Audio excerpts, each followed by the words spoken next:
En RCR presentamos Hablemos de Políticas Públicas. Entrevistas, comentarios y el análisis especializado sobre los diseños, gestión y la evaluación de las políticas públicas en el país. Con la conducción de Gustavo Nakamura. Hablemos de Políticas Públicas.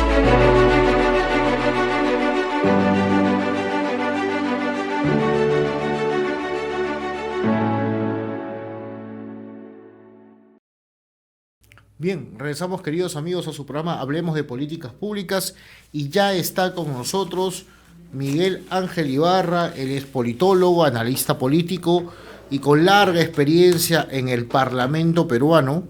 Creo que tiene más experiencia que varios parlamentarios que están ahorita, eso hay que decirlo también, y sabe un poco la dinámica parlamentaria y la situación. Miguel, ¿cómo está? Un saludo a todo tu público, gracias una vez más por la gentil invitación. Qué gusto saludarte, Miguel, la verdad que qué bueno que estés con nosotros. Mira, la primera pregunta que quería hacerte es, ¿cómo estamos? La situación, el Parlamento ahorita está, entiendo que en semana de representación, pero la situación, la crisis política sigue, parece que ha menguado. Hubo una reunión el día viernes entre el presidente Castillo y el presidente del Congreso, el general José Williams. ¿Qué viene? Parece que las aguas se calmaron, todo regresó a su cauce y bueno, por ahora nos quedamos todos, algunos dicen, ¿no? Hay un sector de la prensa, un sector que piden que se vayan todos, ahora parece que nos quedamos todos, otros piden vacancia, otros piden avance de acusaciones constitucionales, pero todas las salidas que puede haber de esta crisis política, si es que la hay, porque ya no sé si es que la hay realmente, pasa por el Congreso. ¿Cómo tú lo ves desde el Parlamento? Bueno, la elección de general Williams, el congresista Williams, de Avanza País como presidente del Congreso, significaba para el Parlamento Nacional tres objetivos importantes, sobre todo de la visión de la oposición. Primero, tener un congresista que tenga, digamos, el temple, la fortaleza, el liderazgo para poder enfrentar los procesos de reforma que se vienen y defienda en ese marco la institucionalidad del foro parlamentario. Lo segundo, que sea un líder capaz de tender puentes para poder llamar ese diálogo importante que requiere el país, en especial el Parlamento, para tomar decisiones importantes, ya sea por la vacancia del presidente, ya sea por construir una agenda en común. Y lo tercero, debería significar una reforma profunda en la función del Parlamento respecto a la legislación.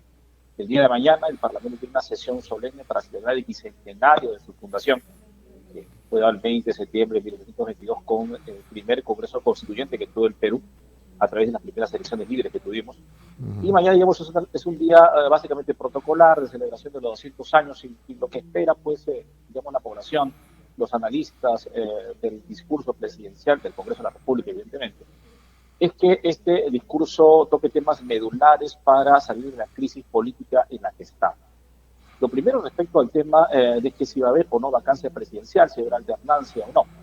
Lo segundo tiene que ver con aquellos temas legislativos que están pendientes, viene el debate del presupuesto, se está creando un nuevo impuesto, digamos, a la riqueza, que ha sido presentado el día de ayer por una congresista, me hace recordar un impuesto, recuerdas el impuesto solidario que se dio en un momento, y el impuesto a la sobreganancia de la clase media sobre los 300.000 que planteó Pedro Franqui también cuando era ministro de Economía. Entonces, todas las situaciones generan inestabilidad. ¿Qué se esperaba del presidente? Bueno, el presidente está en Estados Unidos, logró tener su tan ansiada libertad para poder viajar sin ningún tipo de limitaciones por parte del Congreso de la República. Se conversó con él el día viernes, el general Williams o el congresista Williams se reunió con él para establecer una agenda en común. Al parecer no fue muy beneficiosa, no ha habido nada, digamos, importante para el país que se haya podido publicar o comunicar, si no creo que hubiera habido pues una conferencia de prensa anunciando los puntos medulares de la política económica, por lo menos del país, o social. Hay mucha violencia y convulsión. Entonces, digamos que tanto el Parlamento como el Ejecutivo han entrado en una especie de, digamos, de paz, entre comillas, de silencio, hasta después presumo que es el presidente o que termine las investigaciones en las cuales el presidente está involucrado. El tema de la censura, el ministro de Transportes hace poco, quien dicho sea de paso ya viajó, ya no tiene seguridad policial, no se sabe dónde está. Están pidiendo su detención preliminar al parecer. Y una cosa suficaces con este gobierno. Tenemos un gobierno, como lo hemos repetido varias veces, que ha cambiado constantemente en ministros, que genera inestabilidad política y económica para el país, que no permite tener predictibilidad en el inversionista extranjero o el que esté en el país que quiere invertir no sabe si mañana le cambian la red de juego, si le cobran más impuestos o menos impuestos, y eso sí genera suficacias. Aparte, sin lugar a dudas, de la calidad de los funcionarios públicos que están siendo nombrados en cada cargo. Recientemente ha habido una queja o una crítica al nombramiento de la nueva jefe de Pronavec, muy cercana al entorno sindical de Pedro Castillo, que al parecer no debió ocupar el cargo. Y así sucesivamente una serie de críticas que van creciendo. Respecto al tema de la vacancia, que tanto se habla, hay pedidos, comentarios, es difícil que el Congreso consiga los 87 votos para vacar al presidente.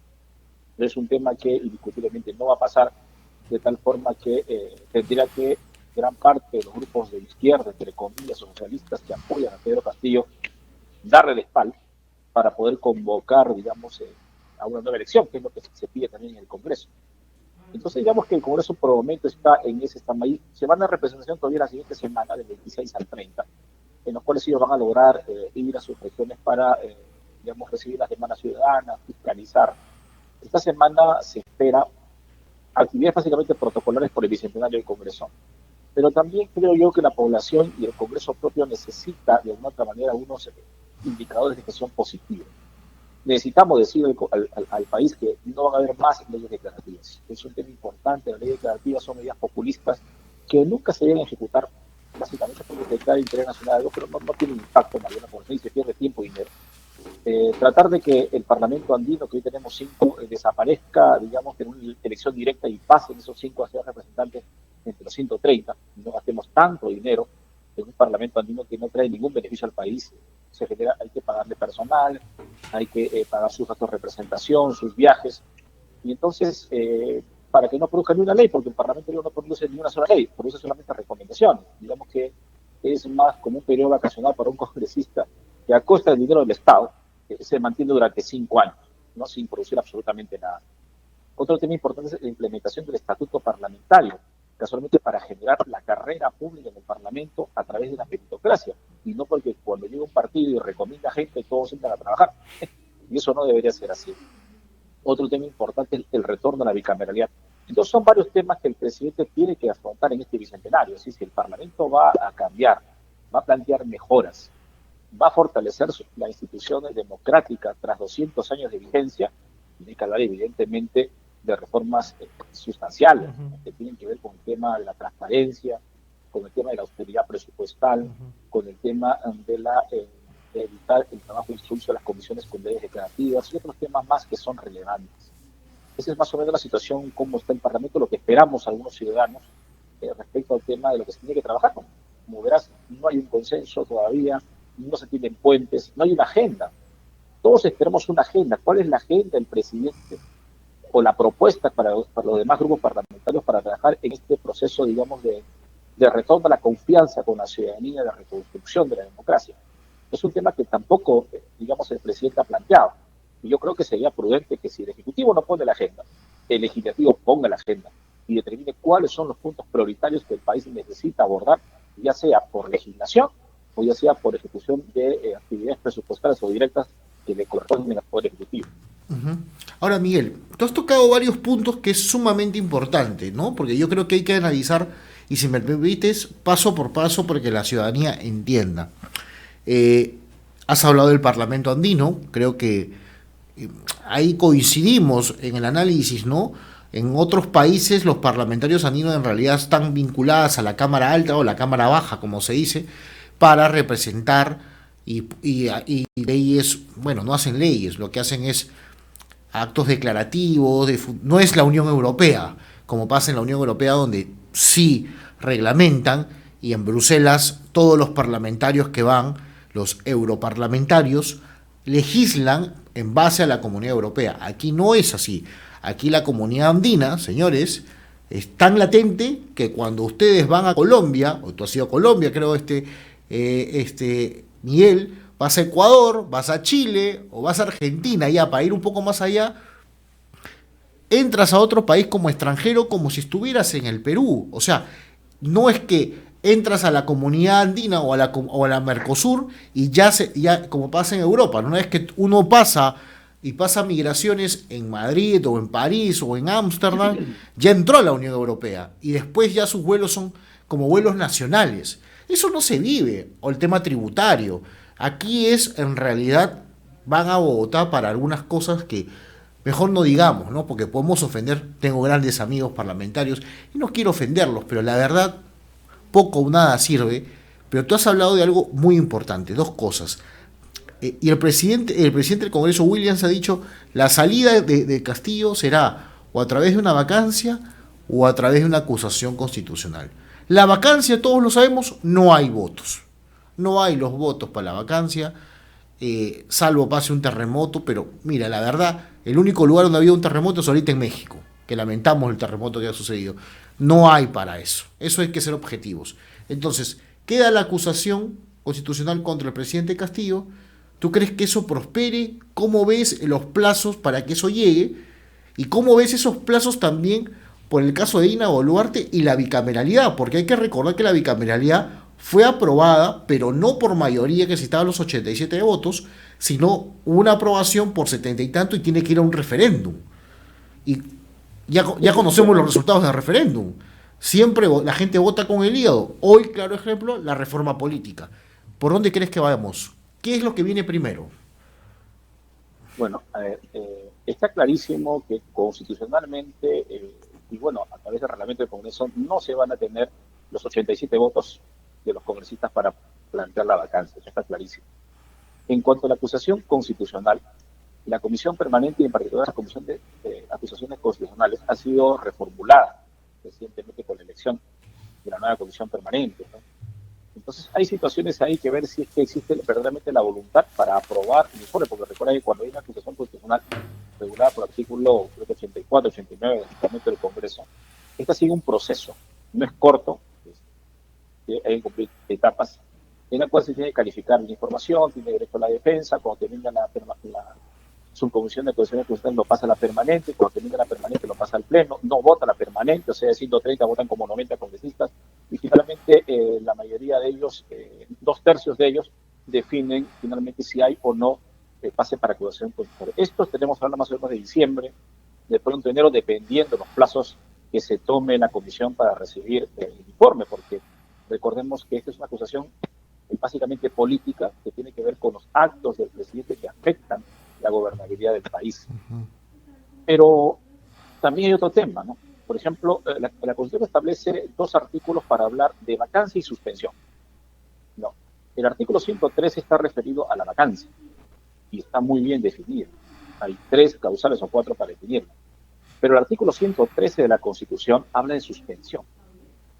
Y ese artículo no ha sido interpretado por el Congreso a través de una ley que permita establecer realmente en qué circunstancia la suspensión del presidente, porque una cosa es vacarlo y otra cosa es suspenderlo. Entonces la suspensión, al no estar bien definida, no queda claro si hablamos de una suspensión temporal, como pasa con los congresistas cuando son sancionados por la Comisión de Ética y son suspendidos de suspensión, o estamos hablando de lo mismo que es la revocatoria, porque el numeral 1, que habla sobre, digamos, cuando el presidente ha tenido, digamos, como esa palabra, creo que es una suspensión temporal, no. Entonces habla de temporalidad, no de permanencia. No dice literalmente si se refiere a un tema de salud o un tema ético. Entonces quizás la ruta más corta, le sumo yo, infiero, sea interpretar el artículo 114 en su numeral 1, establecer que la interpretación es cuando el presidente haya cometido actos en contra del Código de Ética de la Función Pública, que han cometido muchos, puede ser suspendido en el mandato hasta por 120 o 360 días. Entonces, esa interpretación necesita una votación simple. Y al llegar al Pleno tampoco necesita una votación mayoritaria, ¿no? Porque podría establecerse que esta corre por los mismos términos que la comisión permanente. No, perdón, que la acusación constitucional establece en el artículo 84. Yo creo que hay temas para poder buscar la salida del presidente, pero también el tema de fondo es, si el presidente sale, tiene la persona que reemplaza al presidente. Dina Boluarte tiene un proceso que uno concluye, el informe no ha sido votado todavía por la subcomisión. y si salen los dos, subiría el presidente del Congreso y tendría que haber convocatoria de elecciones generales nuevamente. Y ahí viene la segunda pregunta, ¿no? ¿Se van todos? ¿Se van los congresistas, los 130, y convocan elecciones generales? Si fuera asociado, tendríamos cerca de 3 congresos en menos de 5 o 6 años, ¿no? 4 con el que vendría. Digamos, cada 2 años cambiamos de congreso, como si hubiera una renovación por partes. Y es un tema que demuestra la inestabilidad política del país. Yo creo que no sería prudente renovar el Congreso si es que ya se va a elegir presidente, siguiendo el precedente constitucional. Por convocar a nuevas elecciones habría que hacer una ley de reforma constitucional. Y una ley de reforma constitucional demora 2 legislaturas. Es decir, si se presenta en esta, tendría que aprobarse en la siguiente. O sea, y la elección sería literalmente en el 2024, ya casi para irse. El Congreso que vendría estaría 1 año. Entonces no tendría sentido hacer una renovación de esta naturaleza, porque recuerden que se aprueban en 2 legislaturas y se tiene que aprobar con 6 meses de anticipación. Entonces no sería una salida, digamos, muy institucionalista, muy democrática, muy práctica, muy funcional, sino significaría que muchos de los legisladores que están por irse no harían su trabajo, porque saben que se van. Simplemente le quitan la presión a su labor y habríamos perdido 1 año completo.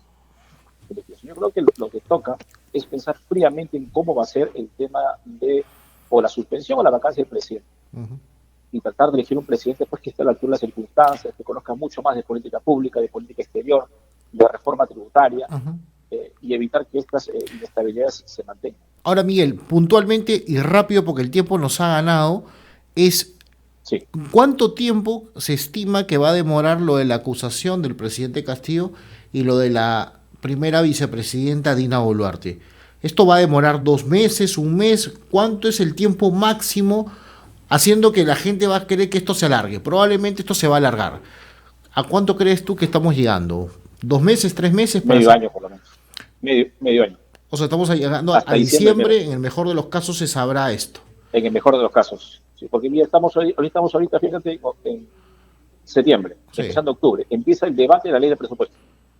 Se va a concentrar todos los legisladores en ese tema. Termina en noviembre, empiezas con informe. Hasta que el presidente haga su descargo, tiene derecho a la defensa, puede apelar la ampliación de tiempo, puede ofrecer una acción de amparo. Estamos hablando que podamos a diciembre. Y así llegaremos hasta marzo del próximo año, donde probablemente se tendrá el primer informe o el preliminar. En marzo tendría que aprobarse por la subcomisión de negociaciones constitucionales, de ahí subir a la comisión permanente y pasar. Estamos hablando de que probablemente en ese plazo llegue entre marzo y junio del próximo año. Respetando los tiempos, ¿no? Porque hay un debido proceso que hay que respetarse, ¿no? No, tampoco que 24 horas, no, porque no funciona así. Hay un derecho a la defensa que él asume con su abogado o él mismo. Entonces, para la gente que está muy deseosa que esto suceda, pues hay que ponerse pañitos fríos, tomar su valeriana, su manzanilla y esperar que este es el procedimiento real y que hay que cumplir, obviamente, ¿no? Hay que cumplir como corresponde, ¿no? Los procesos se deben cumplir. Entonces, para no hacerse conjeturas, porque hay gente que piensa que esto va a salir pronto, unos que quieren que se vaya mañana, otros pasado mañana, y el Parlamento tiene sus tiempos, nos guste o no nos guste, y eso hay que entenderlo. Y de paso está la famosa bicameralidad que en teoría va a pasar a un referéndum, porque cuando fue votado no llegó la mayoría que se necesitaba.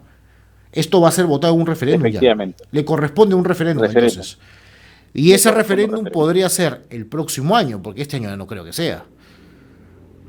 Sí, de pronto la ley federal de presupuesto que se está planteando ahora, debe estar el presupuesto del referéndum y debe aprobarse como tal. En el caso del presidente Castillo, retomando el tema, hay que esperar ese plazo más o menos, y si no, si el Ministerio Público evacúa rápido su denuncia y lo sube al Poder Judicial y se convierte ya en una acción judicial, aplicamos pues el mandato constitucional que establece que ahí sí procede inmediatamente la suspensión del mandato, la revocatoria. Claro, totalmente.